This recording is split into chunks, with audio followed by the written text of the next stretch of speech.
Good evening, everyone. Thank you for joining us over here in the Zoom, wherever joining us later on, if you watch it later on your media.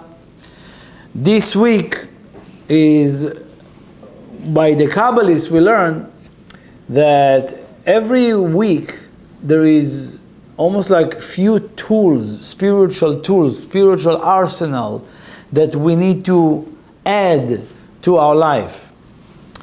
Sometimes, like I said last week, sometimes it's about shedding, sometimes it's about taking off, right? And sometimes, when it comes to every week, you need to add more tool, more weapon to go against that gravity, against the negative side within the trying to defeat us. This week, it's called the portion of Balak. Reminding you, we're still in the frame, what we call the new moon, or the month of Cancer. Which is ultimately, Cancer brought a certain type of fear to every individual. No, there's no individual in the world who doesn't have that bug of Cancer. There's no individual. There's like, no one's secure, right? Can you imagine one thing that causing to anyone or everyone that they are not, secure or vaccinated against cancer? Just one thing, right? That no one in the world. This week, we know Balak. Balak is represented by a very negative guy. He was the king of Moab, of a nation. And he was like a king that, I'm going to speak a little bit about him in that connotation, because if you read the story, he known to be a very great sorcerer. And he brought and he called what another friend of his that was another very negative, or I would say the dark lord, a sorcerer. It's called Bilam. This man, Balak, knew that when you join forces with the individual, you're able to defeat what we call the nation of Israel. Now, I want to give you some previous, this is a little bit details of the story, because sometimes, it's not just about the spiritual lesson, but the spiritual lesson that comes from the story that we're learning. Balak represent us every time you go into your ego trip.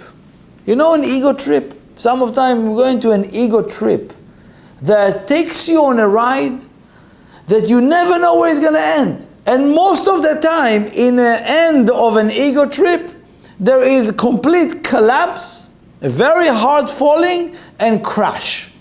That's the usual way. Anyone in this world, myself, experienced that. Anyone that I'm working with, every time I see them in the ego trip, in the end, they need to know. Everybody need to know. So, wait a second.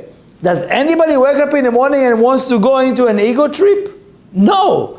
It's unannounced. There is no preparation for that. It takes you by surprise.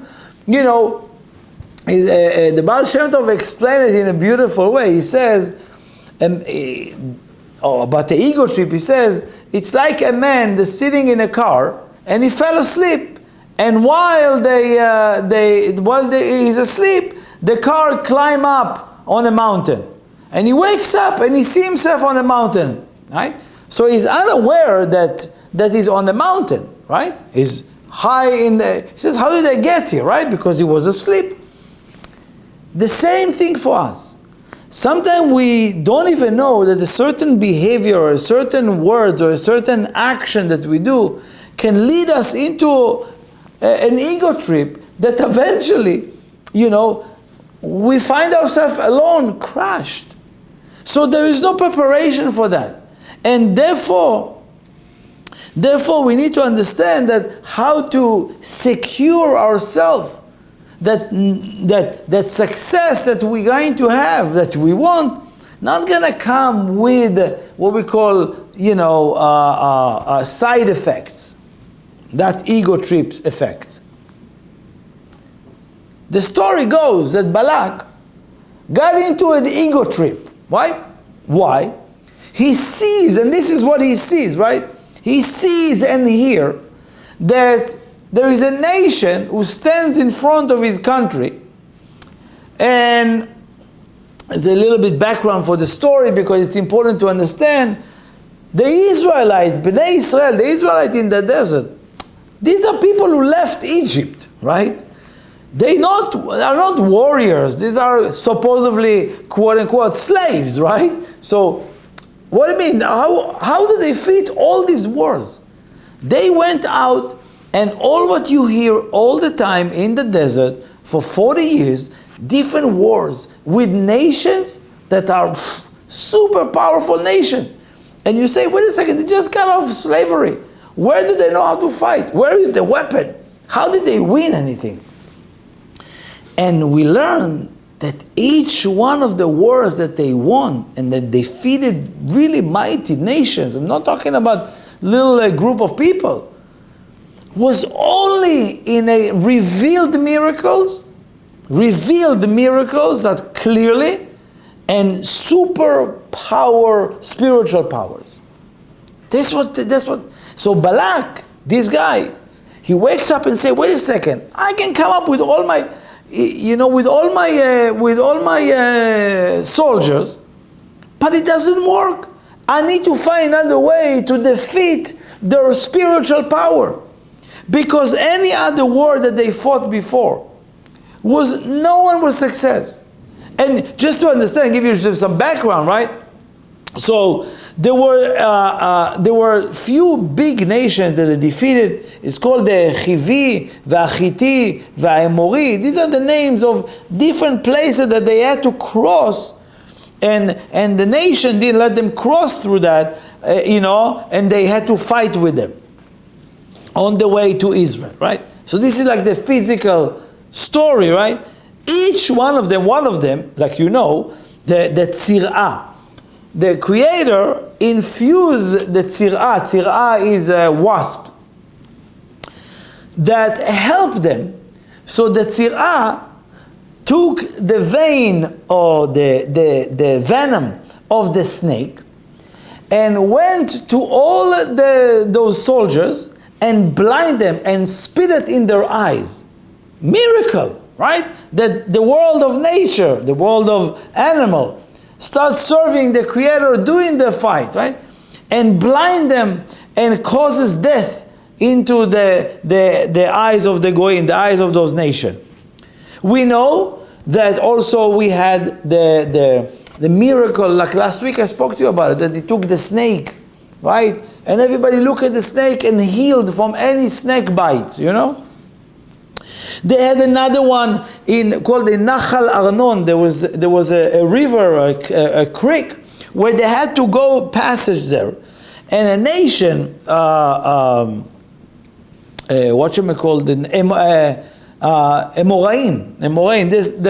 that's what their name. What they say, they saw that the Israel are coming in between a creek, and it says we got to hide in the mountains, and then as soon as they go through the creek, one by one, we're going to dump rockfall on them, and will crash and eliminate all the Israelites. So they hide in caves, right? And what happened? All the caves were infused with what we call the Be'er Miriam, the well of Miriam. The water start to flood into the caves, and all the caves collapse and ripped all their body apart. So all of a sudden, the Israel goes into Nachal Arnon, and it says almost like body parts start to fall, right, out of the caves that were hidden to kill them, and that became their own death, right, their own graveyard. There was the war with the Sichon, right? There was Sichon is another great nation. He have a big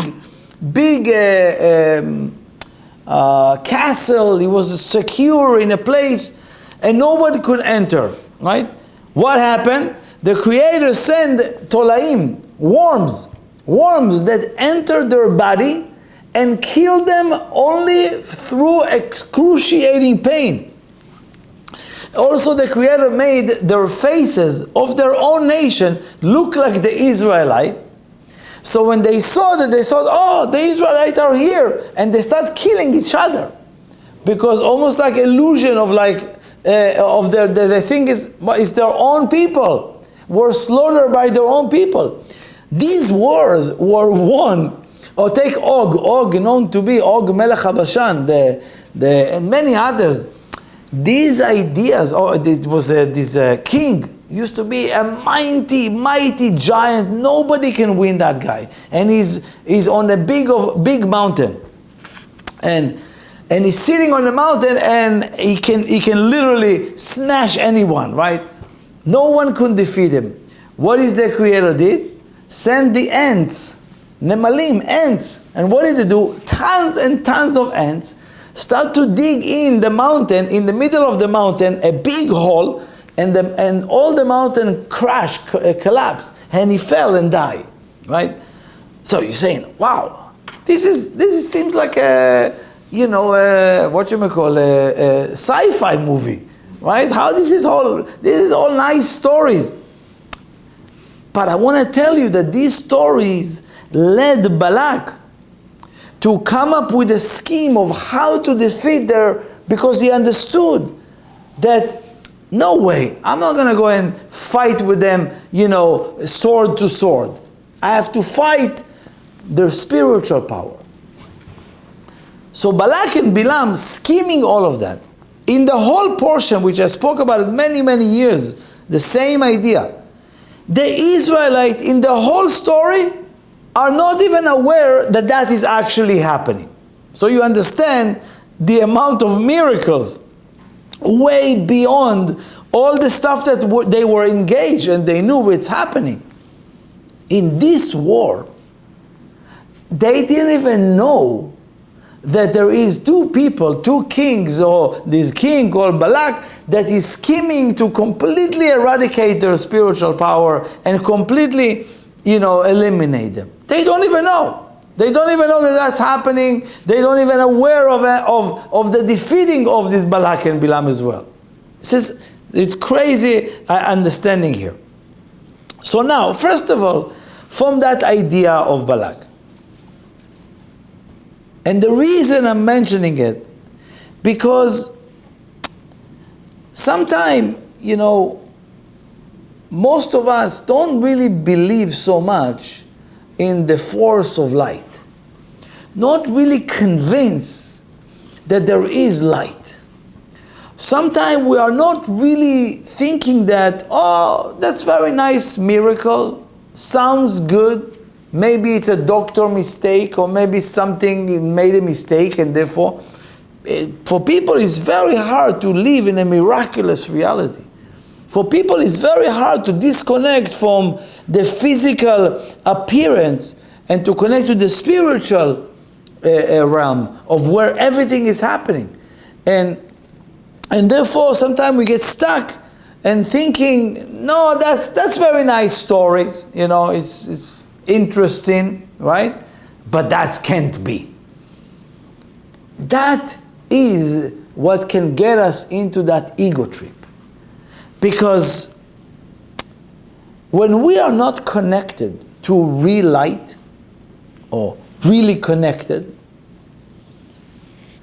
what ends up being is that we all sure, this is the other side, this is all sure that it's all depending on us. It's up to us to make it happen. It's up to us to generate that. It's up to us to make my business successful. It's up to me to find my soulmate. It's up to us to have to make the children successful. And it's up to us to provide for college. It's up to us. My strength, kochi ve'osem yadi, my strength, and my talent. I think that my talent brought me to that. And most of us think that we will succeed because wow, we came up with an amazing solution. Some of us come up with solutions like, wow, it's amazing how I came up with that. Or how I come into this little scheme and I made it happen. Wow, what a shortcut I find to the same idea. And we fall into a certain manipulation and so forth. This is what gets a person into an ego trip. These are the little things that eventually take a person into unnecessary complication.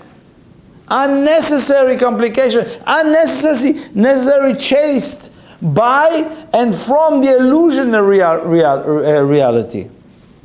Very precious time is being dumped to being busy in manipulating our way, in disguising ourselves.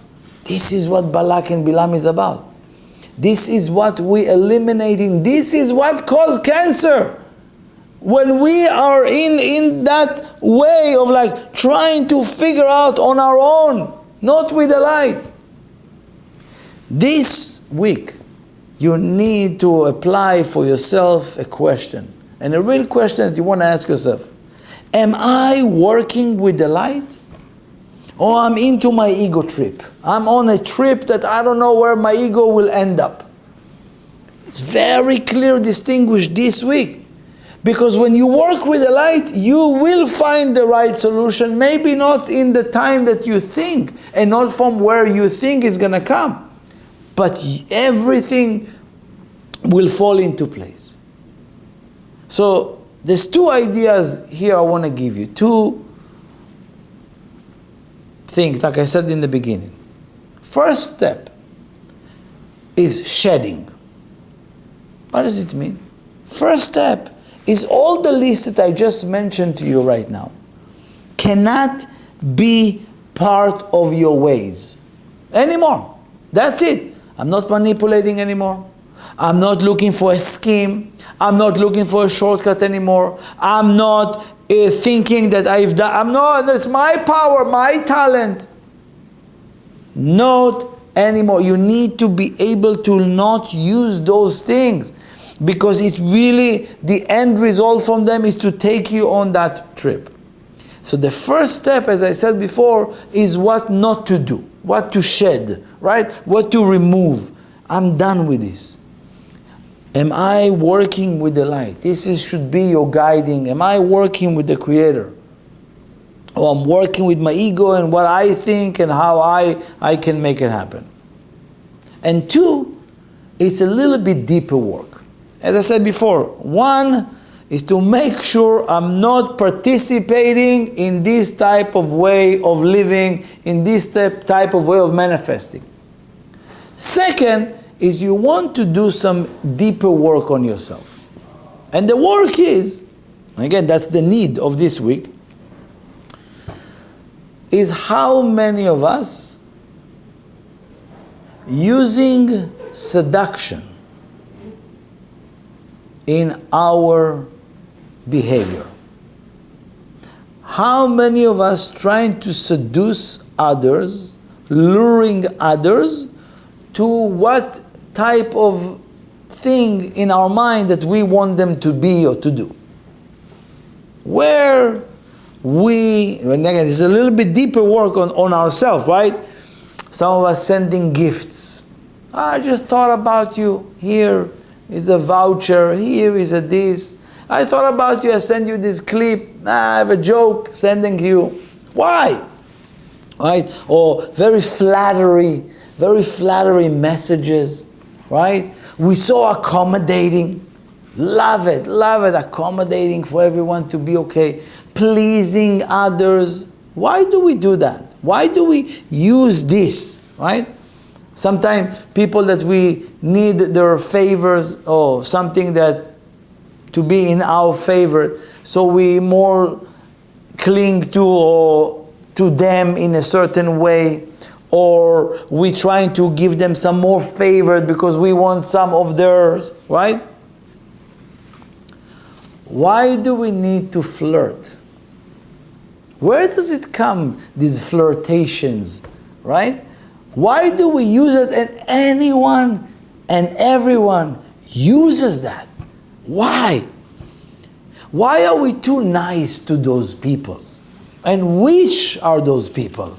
Right? I hope you're asking this question yourself as I'm going through that.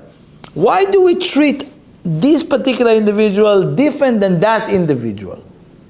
You need to pause and start questioning all the relationships in your life, all the surrounding in your life, because you never know where it's going to come from. Why you are so flattery over here and suck up over there and kisses over there? Why are you inviting them? Why you give them the VIP treatment? Why?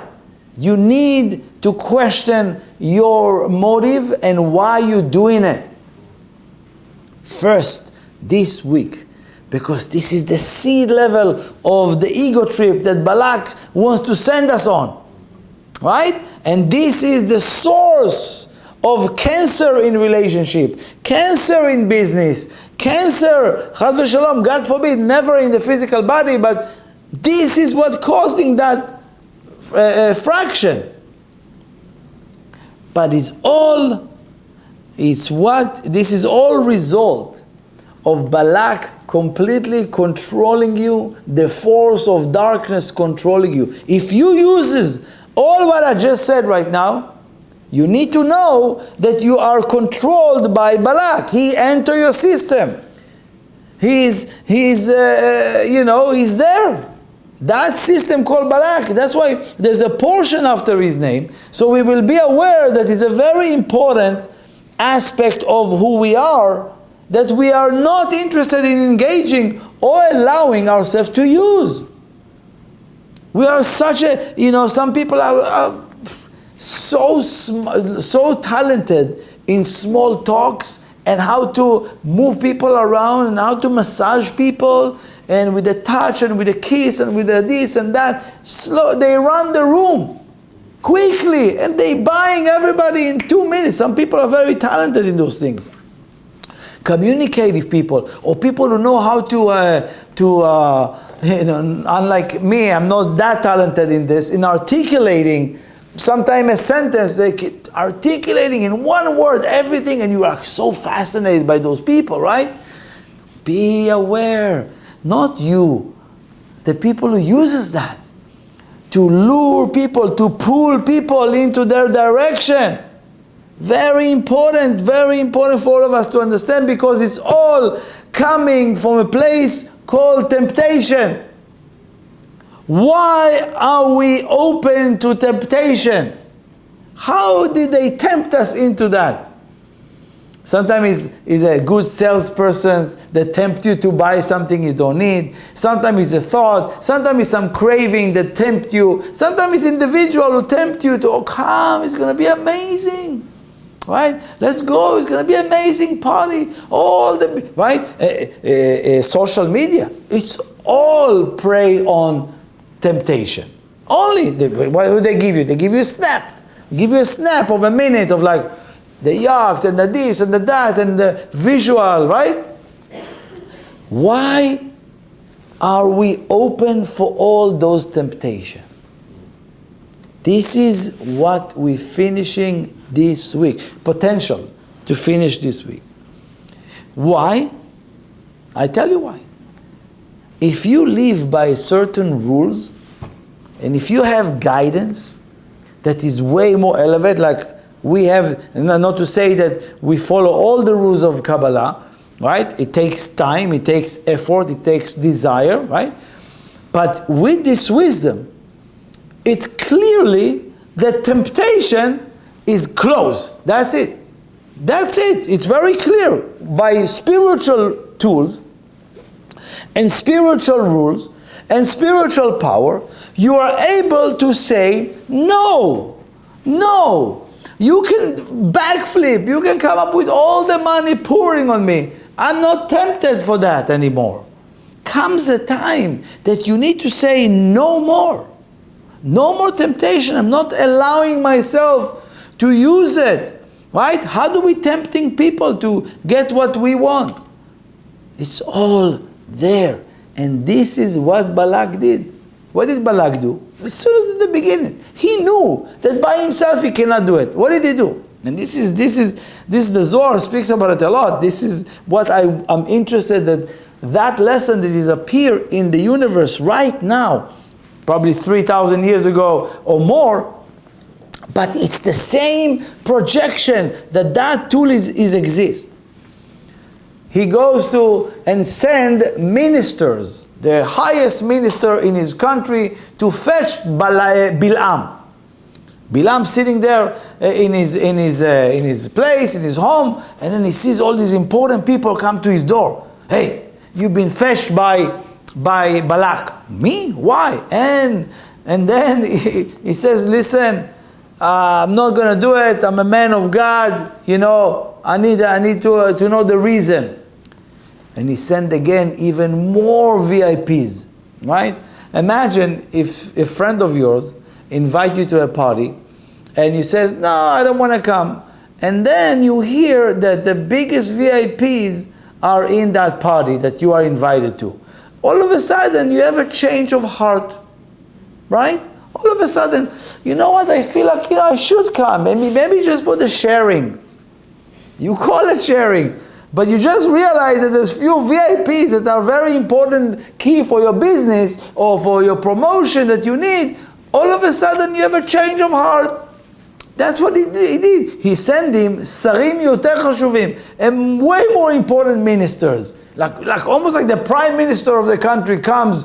Listen, I need you. I'm inviting you to our country. I'm coming all the way to invite you. Wow, it's very important. Not just that, he sent him gifts. Sholech matanot, sends him gifts and gold and all kind of pleasures for him to come. And eventually he says, okay, if it's so that important for you, I will come. Nothing to do with all the gifts that he got, right? This is what Balak did. He knew that in order to get that guy, in order to get his goal, which is defeating all the Israelites, I need that sorcerer. Because the combination of both of us, we can definitely do that. So in order to get that guy, he uses that. And by the way, this is a very important part for all of us. To really eradicate that. Completely diminish that place inside of us. So now, in a different word, you want to ask yourself, right? Why do I need flattery? Why do I want people to flatter me? Why do I want people to give me gifts or to give me benefits? Why do I want some favors from others? Why do I want people to give me some pleasures? Right? How come you went to that party and you didn't invite me? How come you made this barbecue and nobody called me? You care about that? You just want to be part. To get the flattery, to know that you don't even want to go. You just want to be flattered by the fact that you invited sometime. Or sometimes we're looking for free stuff, right? Anybody wants to have a nice billionaire friend that always calling you to 3-4 times a year on those trips? Everything has been taken care of. Been taken care of, right? Full service, right? Private chef. It's fun. I don't need it, but my friend, it makes him happy that I'm there, so I go. Come on. You're looking for those things. These are the little surprises, you call it, in life. Please, this week, you need to know. In the moment you're going to stop in that magic that you have to lure people, to favor them because you need something, to use those flattery, to use that lure people into what you want, when you stop that, then you're going to realize, actually, I don't want it. I don't want to receive that anymore from people. And you're going to be completely secure not to fall to this type of, nice, and how people speak so highly of you, right? Please understand this, and this is this week. This area of our life get us into trouble very fast. and the result that you get from that is technically serving some negativity, serving the Dark Lord, serving Balak. It doesn't serve the Creator. The Creator doesn't need those things. So again, if you stop it, right? Stop doing it, you're going to stop receiving it as well. You're going to stop being a conduit to looking for flattery and people to favor you and people to give you and invite you. You don't need that, right? The only reason you need it is because that's what you do for others. And that's what you get in your way. Which means you're not working with the light. Working with the light is all pure. It's all true desire. It's all real connections. It's all, this is what it is. It's not, let's make it and fake it. This is the direction that the reality go to. And this is where you are in an optimal level of functionality. You are dysfunctional when we're using Balak and Bilam in your day. So this is the big picture, but very important point and element of our progression in life and movement. Second thing is, there's a couple more things that are important to awaken here. Balak and Bilam wanted to curse the Israelite, and the Israelite only received blessings out of it. Which means they went on the mountain, and they had all these schemes, all these plans to curse the Israelite. And all what came out of their mouth, if I go now one by one, the blessing that came out of their mouth is there is not even a righteous person that will come up with those blessings.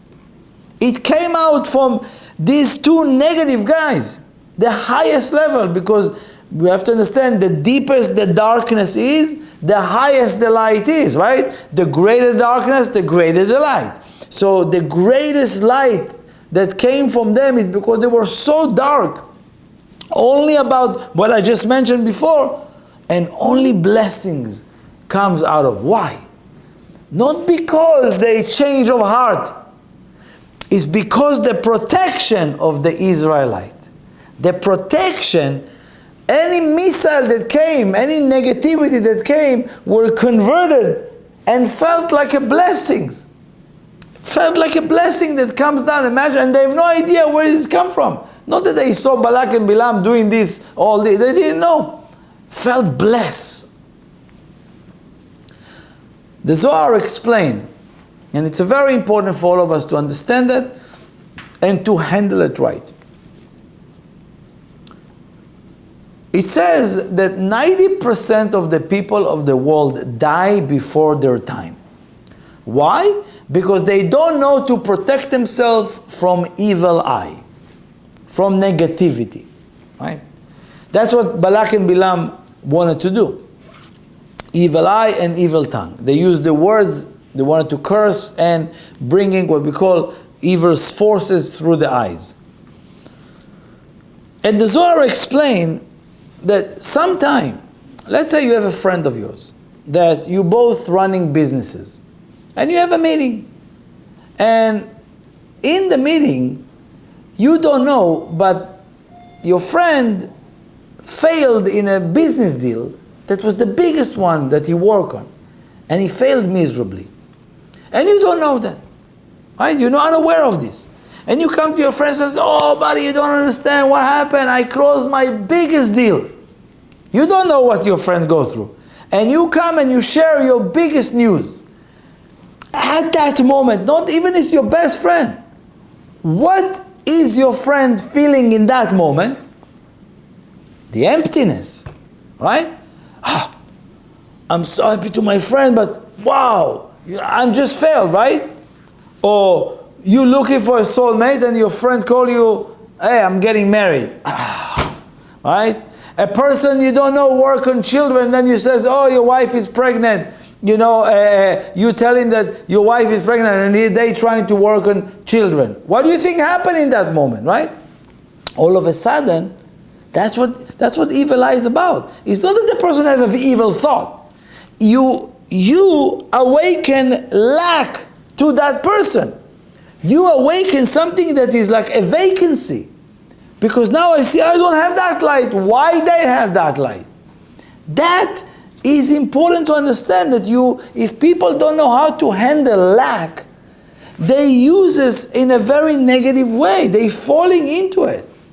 So, so it's important for us to understand, before you're telling something, before you go in and announce all your blessings and you put all the pictures on Instagram or online, and before you announce everything, who is the listeners? How do I know that Balak and Bilam don't controlling those people right now? How do I know that they're not really lured into something that can be an evil force for us? Which means inserting of negativity. We need to have that spiritual protection. So how do you create that? Right? How do you create this idea? By removal of what we just spoke about, all the idea of flattering or temptation. You close those spaces, and you don't need to go around and tell all your friends, hey, I got this, I got a date. It was an amazing date, and your friend had a horrible date. What do you think happened right there? You are the source of misery for them. Yeah, I'm so happy for you. Yeah, but inside there is a pinch nerve, right? Something is achy, right? No, I'm so happy, so blessed for you. But, boom, what about me? That is breaking the protection. So first of all, it's important for us to understand, wait a second, before you're about to, uses or excite a person about yourself, how talented you are, how you close the deal, you don't know that now you awaken lack to that person, and that is causing for you negativity. You try to flatter that person, you try to manipulate the person to look at you in a high esteem, or you try to wave with your talent. What did you do? You just created, more negativity for you. That's what is important. People are not bad, but when you awaken and you show them their lack while you are on top of the mountain, you already put yourself in a level of emptiness. You're already putting yourself in a risk of losing all these blessings. And therefore, this is this week. You don't want to insert any Balak and Bilam into your system, no matter what, because, even in a good heart, he says, if you take the word Balak and Bilam, there's Bet Lamed in the beginning, the first two letters, and in Bilam also Bet Lamed, right? So if you take these two words and you mix them together, you get Bilbul, confusion. But it's also, if you flip the letter, you get Lev. Right? Balak, Lev. Lev is heart. And the heart, right, of Balak and the heart of Bilam. If they are in the regular way, they cause confusion. But if you flip it, you get the two hearts. We have the good heart and we have the negative heart. Right? That's why it says in the verse that we're reading in Shema Israel, Bechol levavcha, right? You have multiple hearts. He says that you want eventually the two hearts, the good and the evil heart. We have a heart that sometimes can be very evil and very cold, right? But you want those two forces, right, to never really insert, because once you're putting the bilbul, the confusion between those hearts, right, then it controls you. What you want to, and that's what the Kabbalists recommend, that both of the hearts will work for one direction. Both of the heart, which means that the good heart will become very angry with the negative heart, right? And the negative, that's what you want to. That, how dare you thinking evil on my friends? And slowly, these two hearts working for the same direction. Every time your good heart wants to give love, wants to give real light, The negative hearts, yeah, but just tell them that and you can get there, right? The manipulation, the temptation, right? That's what the negative heart tells you. Your good heart, you say, no, I'm not allowing you to lead over here, right? And slowly, it's under control. And they serving the same direction. So this week, very powerful. We know that every time, when somebody, we're reading that portion, we're reading from this Zohar, every time that there is some negativity in someone's life. Because this week is the antidote of all negativity that stems from all the falling of temptation, all the use of tempting others and luring them to lose what they have, to gain something that you think that they want, and eventually it's all empty. So there's many, many beautiful blessings here, but for today, for this week, we're going to continue later on this week to share more secrets. But as of now, this is the big picture, and hopefully if one or two or few of us will do this work, we're going to eradicate the energy of Balak and Bilam from the month of Cancer. That's what they want to. They want everybody to be busy with Cancer, as opposed to creation, as opposed to light, as opposed to renewal and restoration. So, thank you for joining us. Have a wonderful rest of the week.